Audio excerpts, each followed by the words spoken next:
તો ફ્રેન્ડ્સ અહીંયા છે ને મેં જે પોકનો લોટ એટલે કે જાદરિયાનો લોટ મેં લઈ લીધો છે. અહીંયા મેં 2 કપ જાદરિયાનો લોટ લઈ લીધો છે. એટલે કે જે કૂણા જ્યારે ઘઉં હોય છે ત્યારે એને શેકે છે અને શેકીને આ રીતનું છે ને જે પોક રેડી થાય છે ફ્રેન્ડ્સ. અને પોકમાંથી છે ને આ રીતનો આપણે લોટ ઘરે મિક્સરમાં પીસીને જ થઈ શકે છે. હું તમને પોક બતાવું. બધાને જોકે ખ્યાલ જ હશે. તો જો ફ્રેન્ડ્સ આ રીતના છે ને પોક હોય છે. જે કૂણા ઘઉં હોય છે ને એને આ રીતના શેકે છે અને પછી શેકીને અને એ રેડી થાય છે. જ્યારે ખેતરમાં જ રેડી થાય છે અને પછી છે ને આ રીતના આવે છે એટલે અને આ રીતના છે ને લોટ રેડી થાય છે. તો આ રીતના આપણે મિક્સરમાં ક્રશ કરીને આપણે રેડી કરી શકીએ છીએ. અને આ એ લોકો ખેતરમાં જ આ બધી પ્રોસેસ કરે છે. હવે એને આપણે ધાબો દઈને મૂકવાનો છે. તો અહીંયા હું છે ને થોડો પાણીનો આપણે જે રીતના મોણ દેતા હોય છે ને એ રીતના આપણે ધાબો દેવાનો છે.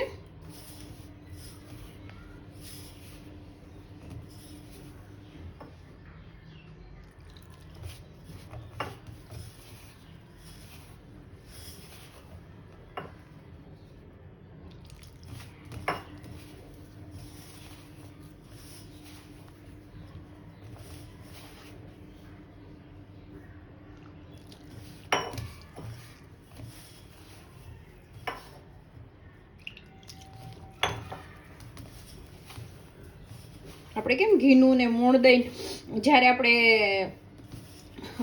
મોહનથાળને કરીએ છીએ ત્યારે આપણે ધાબો દઈને મૂકીએ છીએ એ રીતના.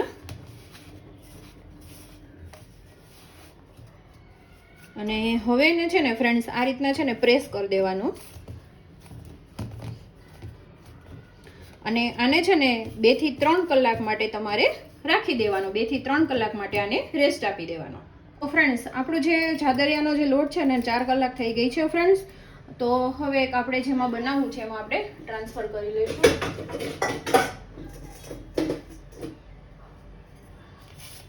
આમાં આપણે થોડો આછો પહેલા છે ને એને શેકી લઈશું ફ્રેન્ડ્સ.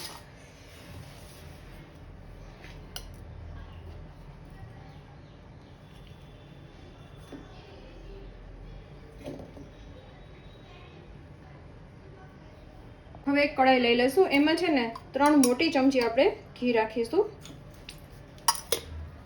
અને આ જે આપણે ધાબો દીધેલો લોટ હતો ને એને શેકી નાખશું એ 3 થી 4 મિનિટ માટે.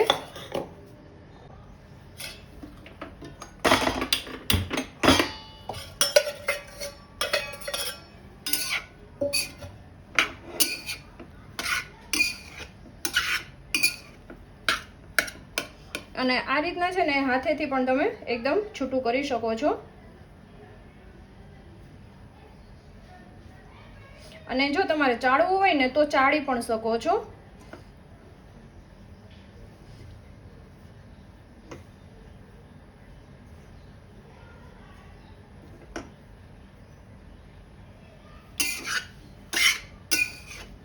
તો આ રીતના હું 5 થી 6 મિનિટ માટે હાઈ ફ્લેમ ઉપર જ એને શેકી લઈશ. કારણ કે મારી જે પેન છે ને જાડા તળિયાવાળી છે એટલે વાંધો નહીં આવે.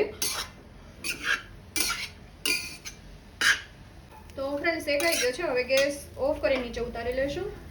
તો ફ્રેન્ડ્સ અહીંયા છે ને મેં ગોળ લઈ લીધો છે. જેમાં દેશી અને પેલો 2 ગોળ લીધો છે મેં. એમાં મારી પાસે પેલો ફિનિશ થઈ ગયો હતો એટલા માટે. તો અહીંયા અંદાજે છે ને મેં 1/2 કપ જેટલો ગોળ લીધો છે. તમે જેટલું તમારું જાદરિયું હોય છે એ પ્રમાણમાં તમે છે ને પ્લસ માઇનસ કરી શકો છો. અને હાઈ ફ્લેમ ઉપર આને છે ને આપણે મેલ્ટ કરી લેશું. આપણે જે સુખડીમાં કરતા હોય છે ને એ જ રીતના કરવાનું છે ફ્રેન્ડ્સ. આને મેલ્ટ જ કરવાનો છે. અને ફ્રેન્ડ્સ અહીંયા છે ને મેં ઘી પણ લીધું છે. મોટો 1 ચમચો લીધો છે. ઘીને તમે ઓછું પણ કરી શકો છો. તો ફ્રેન્ડ્સ આ રીતના પ્રોપર મિક્સ થઈ જાય ને એટલે છે ને આપણે જે જાદરિયું છે એડ કરી દેશું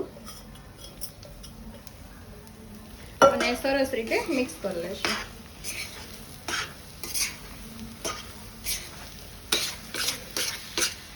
તો એકદમ સરસ રીતે મિક્સ થઈ ગયું છે. હવે એને ગેસ ઓફ કરીને અને આપણે ડીશમાં ઢાળી લેશું. તો જો ફ્રેન્ડ્સ આ રીતના છે ને ડીશમાં ઢાળી લીધું છે. હવે થોડી 5 મિનિટ થાય ને એટલે કાપા કરી લઈશું ને પછી રો ટેમ્પરેચર પર આવી જાય પછી આપણે ડીશમાંથી ઉખેડવાનું છે. તો અત્યારે એને 5 મિનિટ પછી કાપા કરી લઈશ અને પછી એને રો ટેમ્પરેચર પર આવવા દઈશ. તો ફ્રેન્ડ્સ આપણું છે જાદરિયું છે બનીને રેડી થઈ ગયું છે.